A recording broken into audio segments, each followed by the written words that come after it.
Hello YouTube bro, my name is Nicholas Montez and you're watching my YouTube channel, Nicholas Montez. Welcome back to another YouTube channel video everybody. I'm so excited to have you all back here together again. And in today's video, we're gonna be ranking all 7 Disney Plus MCU TV shows from the worst to the best because Ms. Marvel finally ended yesterday. So it's time to rank all 7 Disney Plus MCU TV shows from the worst to the best. Let's go ahead and get started.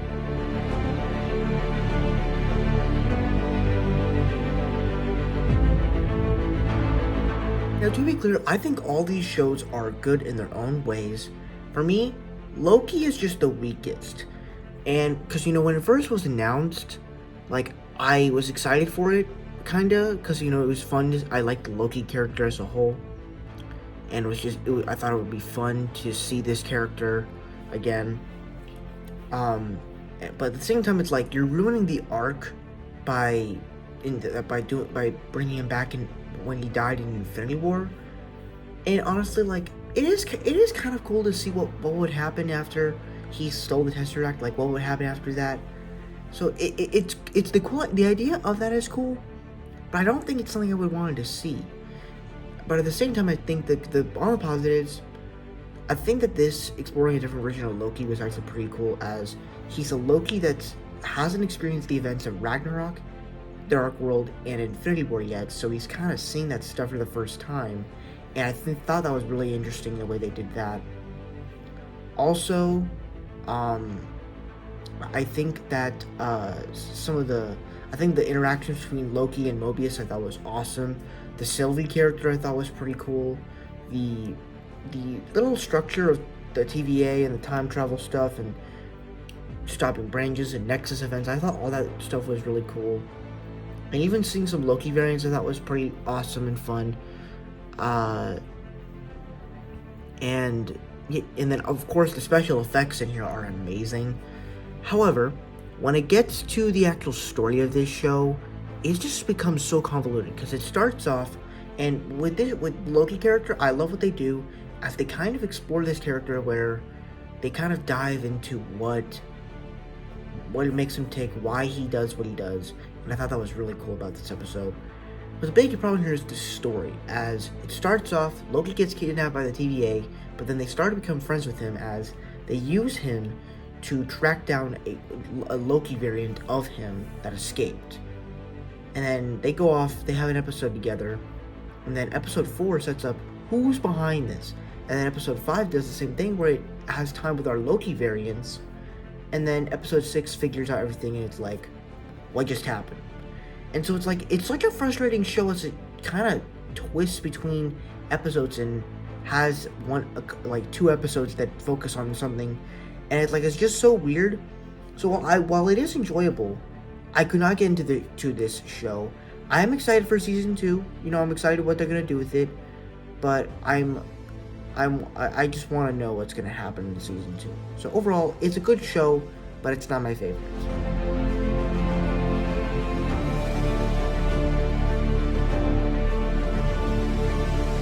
So for me, I thought Moon Knight was a pretty good show. Of course, on the positives, Oscar Isaac just works in this role. And if you really think about it, this is like the first Disney Plus TV show that is introducing us to a new character. Like, you think of like Shang-Chi and Eternals, this is like the first Disney Plus TV show of Phase 4 that we were actually getting with a new lead character. And it's awesome. And I thought he works both as Stephen Grant as well as Mark Spector. I thought he did well with those two. They're both likable, and they both have amazing sad backstories.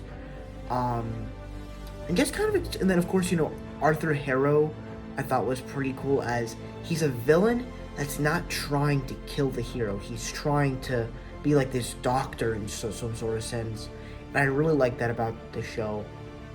There are some exciting action sequences here and there. It's not a big action set piece show. It's more like globe-trotting stuff. The character of Layla I thought was pretty cool, as she has this big history. She also can fight very well, and then when she becomes a superhero at the end with the Scarlet Scarab, I thought that was actually pretty cool. So yeah, it has some cool stuff. It has some pretty cool backstories. When it gets to the actual story of this episode of this show, and it starts doing all this weird stuff, and like figuring out what is which, what is what, it just becomes very weird to me. And so, especially with all the storylines they decided to do, I like the finale, and it's really just because it has some of the best action in the whole show. I just don't like the way that you actually do like the whole story. Like, it doesn't really satisfy the character arcs, and especially killing off Harrow when you literally are introducing Jake Lockley at the end of the whole series, when we could have had it in the finale, or at least in episode 5. But overall, that's pretty much my thoughts on Moon Knight. It's a good series, but not great.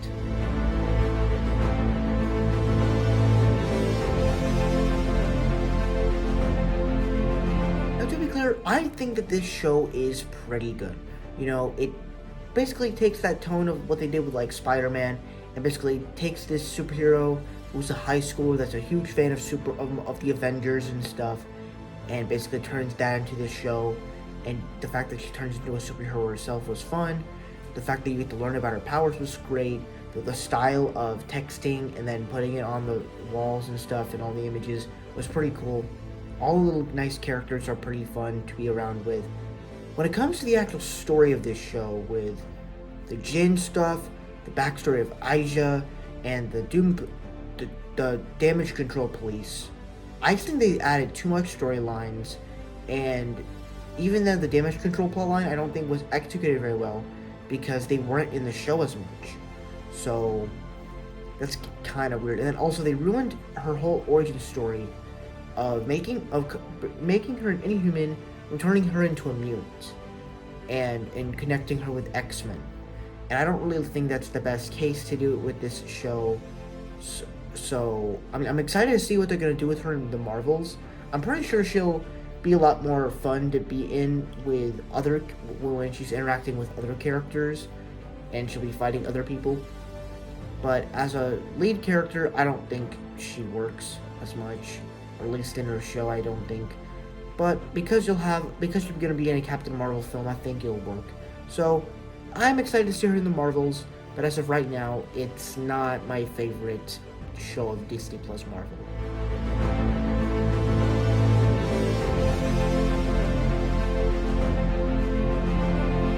Okay, so I know that there's a lot of people that absolutely hate What If, but for me, I actually really like it, and I don't understand where that hate comes from. So on the positives, I just think it's just the concept of this whole show is just really cool. I mean, seeing all these different worlds, seeing the MCU script just done all over and done something very new, just does something very new with the franchise. Especially like they do really cool stuff where they can actually tell a brand new story, have callbacks, but also they're able to do a familiar story, but at the same time do something new and different, while having awesome callbacks to past MCU films, while also doing something kind of new with the mix. So the example of doing this, of callbacks and doing something familiar, is with the Captain Carter episode, but adding some callbacks to the Captain America First Avenger film, but also adding in some new types of storylines because the timeline has changed. Or even doing something incredibly wacky when you add in T'Challa becoming Star-Lord, like turning Black Panther into Star-Lord. Like, that's so weird and zany that it honestly works. And then you get episodes and then it even does some new genre shifts, where you get like a murder mystery with episode 3, a tragedy in episode 4 with Doctor Strange, and then they do a whole freaking zombie apocalypse. The Killmonger and Thor episodes, I don't know what that were. and then you literally get into the last 2 episodes, where it literally is two of the best episodes in the whole series. As you basically put this whole thing together, you start to have a big threat to the multiverse with this version of Ultron. While it's something familiar, it's also something very a big threat. It's more engaging if you think about it, and something you're interested in.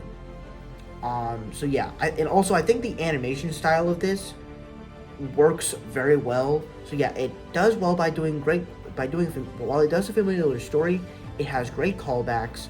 While doing something kind of new on this thing, and having new twists, but also adding in some new genres, and also with the animation style was great. However, when it comes to the overall arch of the MCU, like the overall landscape of the MCU, I don't really think it really expands the MCU as much, because I was even thinking like there were gonna be like at least 3 characters appearing in Doctor Strange 2. Like, we were fooled that the monster from the Captain Carter episode was gonna appear in Doctor Strange. It did, but that was an illusion. Or even I even thought Captain Carter was gonna be in Doctor Strange, but that was the 838 version. Or I even think Supreme Strange was gonna be in Doctor Strange 2, but that was Sinister Strange. And their backstories are totally different, because how could he be in his universe if this version of Doctor Strange's universe was destroyed? So, because like literally in the finale, once all the characters go back to their universes, the Watcher's like, this is their world. The multiverse is my home. Every story, I am world defendant. And then you have the Captain Carter end credits scene. Like, they don't set up anything for any future films. So, and maybe that's just me. I guess it's just me wanting more. I don't know. I'm pretty sure no one really saw anything about this. But overall, I thought What If was a very good show, and I cannot wait for season 2.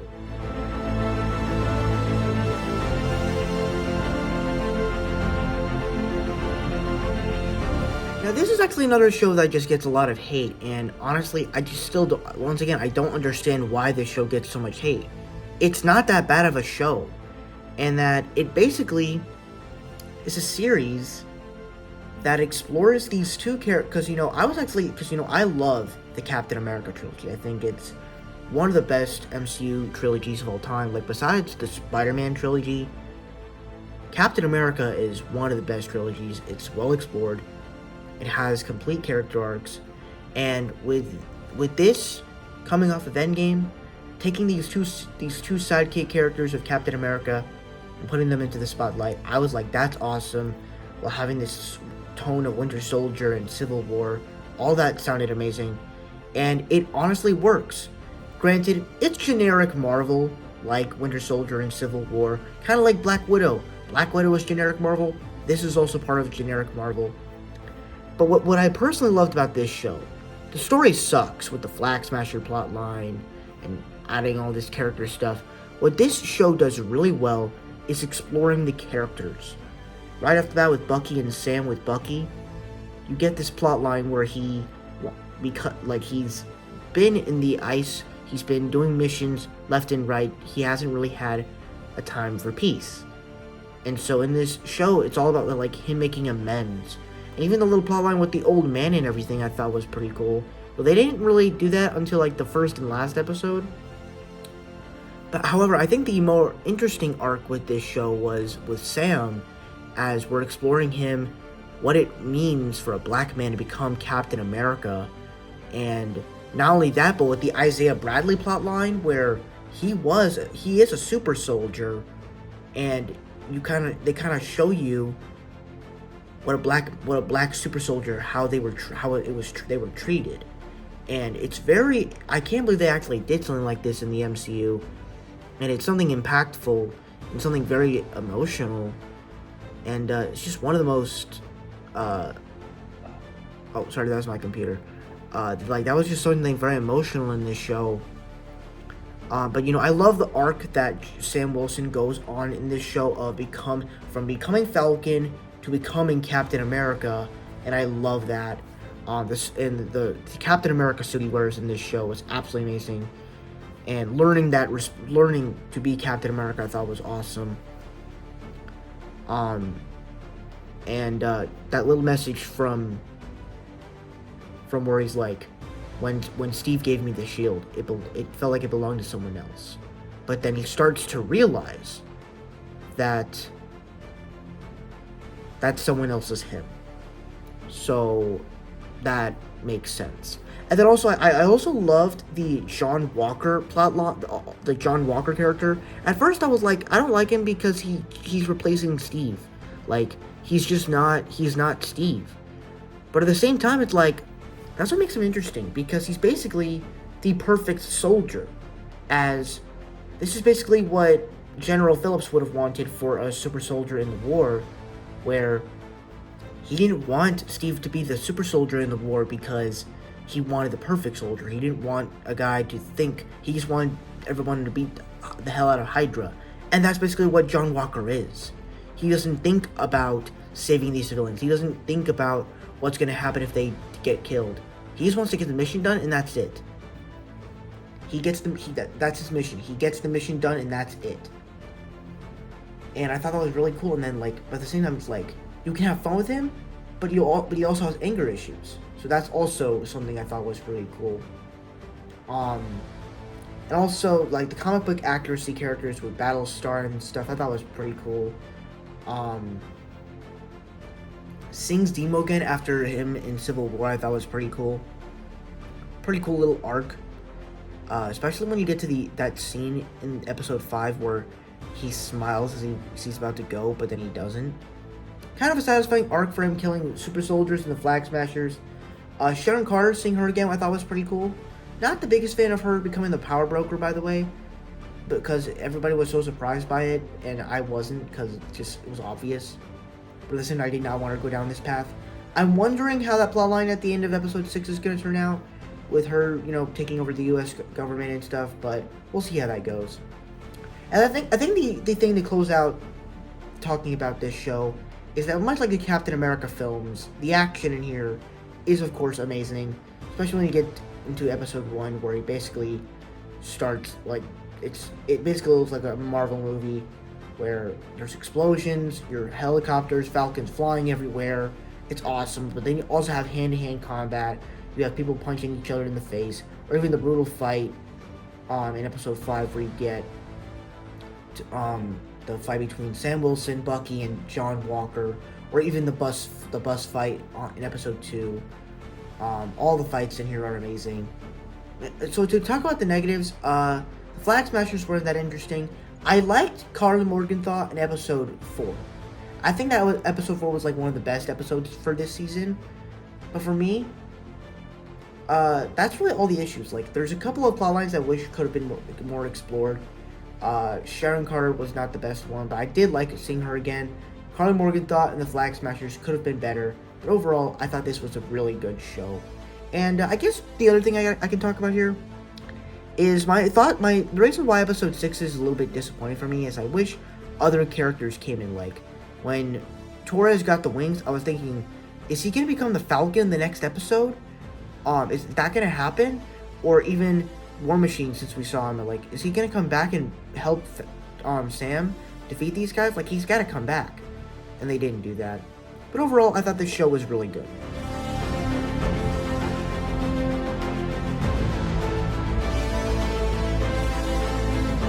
So much like Loki, I was actually kind of nervous for this show because, first off, how can you start your 4th phase with a 1950s sitcom? Like, that is just bonkers to me. How can you do that? And the fact that this is like this is like the first piece of MCU content since Spider-Man Far From Home, which wasn't that good of a movie, but I still kind of enjoyed it. So it's like, how are you gonna do this? And even then, you killed off Vision in Infinity War, so it's like, how are you bringing him back? And I think they actually mastered it. On the positives, the sitcom stuff, as it went along, it worked as a whole. But at the same time, I thought what this show did really well was the way that it dived into the story of Wanda, where you start to realize that she is a lot more powerful than you think. Like, she actually can do hexes and spells and magic stuff because she's a witch. Scarlet Witch. And I'm like, makes sense.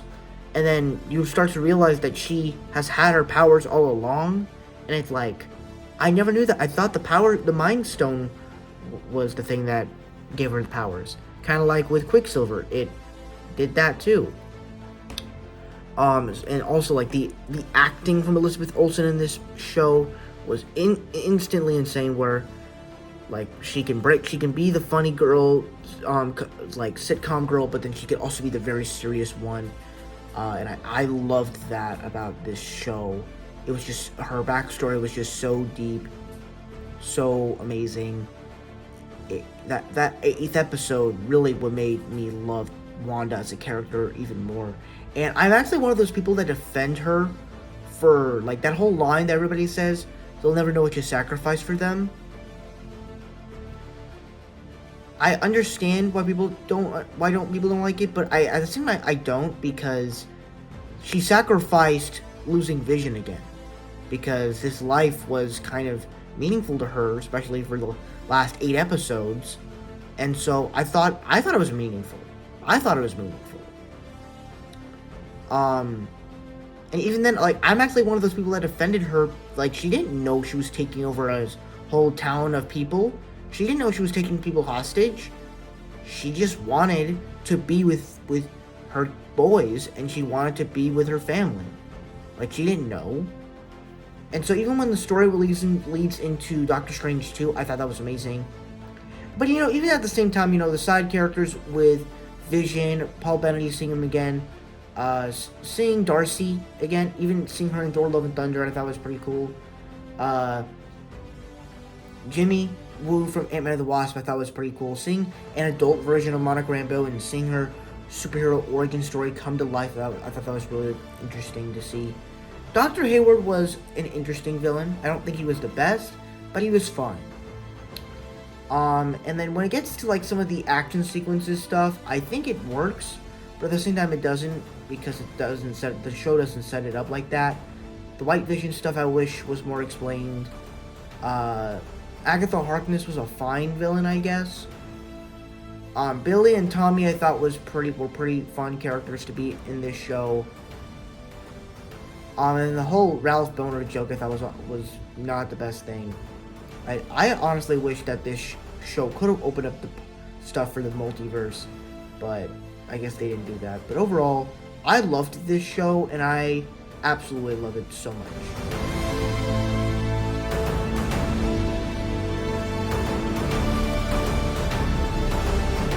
Now, to be clear, this is a show that when I first heard about it, I was like, okay, I'm excited for Hawkeye. He's one of the most boring Avengers. Why are we going to get a show with him? And, like, but every time I kept thinking about the stuff that we could get. Not fan servicey stuff, but really the stuff we could get with this show. First off, just thinking about the arc that Clint has gone in throughout Endgame and all this stuff, I think it's kind of fit for a TV show. But at the same time, it's like, you start to think, because he is used to working with a partner, and Natasha was a partner, Kate Bishop is kind of like that similar partner, so I thought that was an amazing arc for him. But even then, like, the LARPings, the introduction of LARPing, the introduction to Rogers the musical, the introduction to, like, probably Kingpin and Echo, I thought that was great. Even introducing, like, all these people that Hawkeye killed as Ronin, I thought that was really interesting, and just exploring all that stuff. And then even introducing Kate Bishop as a whole in the MCU, I thought that was great. So it had great character arcs. It introduced some great characters, and even the LARPing characters were in the show a lot more than I thought they would be. It's also kind of heartwarming. The villain storyline don't feel like an actual threat, if I'm being honest. This show feels a lot like Falcon, what Falcon and Winter Soldier should have been, where the two side characters are likable, but at the same time it's a better version of it, where they don't really set up a lot of stuff. They kind of take their time, and they know what they're doing. They know what plot lines they're trying to get to, and overall, it does it in a very cool way. Personally, I love the action sequences. I think all of them are amazing, especially in episode 3 and in episode 6. Um, and even seeing the stuff with Yelena, they even find it, because of the stuff with everything going on in this show, they even find a way to do the Yelena storyline and close it out with Clint and everything. I thought that was really cool. The stuff they did with Kingpin, even though it was kind of nerfed, I still thought it worked. And I also think the other thing that I love about this show is that, I don't know if it was because it was released around Christmas time, but this show is a feel-good show.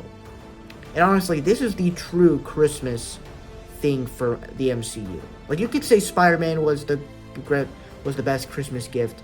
This was the true MCU Christmas event because it was awesome. Every episode was just awesome, and I absolutely loved everything about it. Once again, the Tracksuit Mafia don't feel like actual threats, much like the Flag Smashers don't. And, Kingpin felt nerfed a little bit. I am interested to see where Echo and Yelena are going to be. Obviously, Echo's going to be in her TV show, and Yelena, we don't actually know where she's going, so I'm guessing she might be in the Echo series, but who knows. But that is my ranking of all 7 Disney Plus TV MCU shows. Thank you guys so much for watching. I hope you enjoyed. Don't forget to like, comment, and subscribe. All my social media stuff is in the About section over there. And I'll see you guys in the next video. Bye-bye.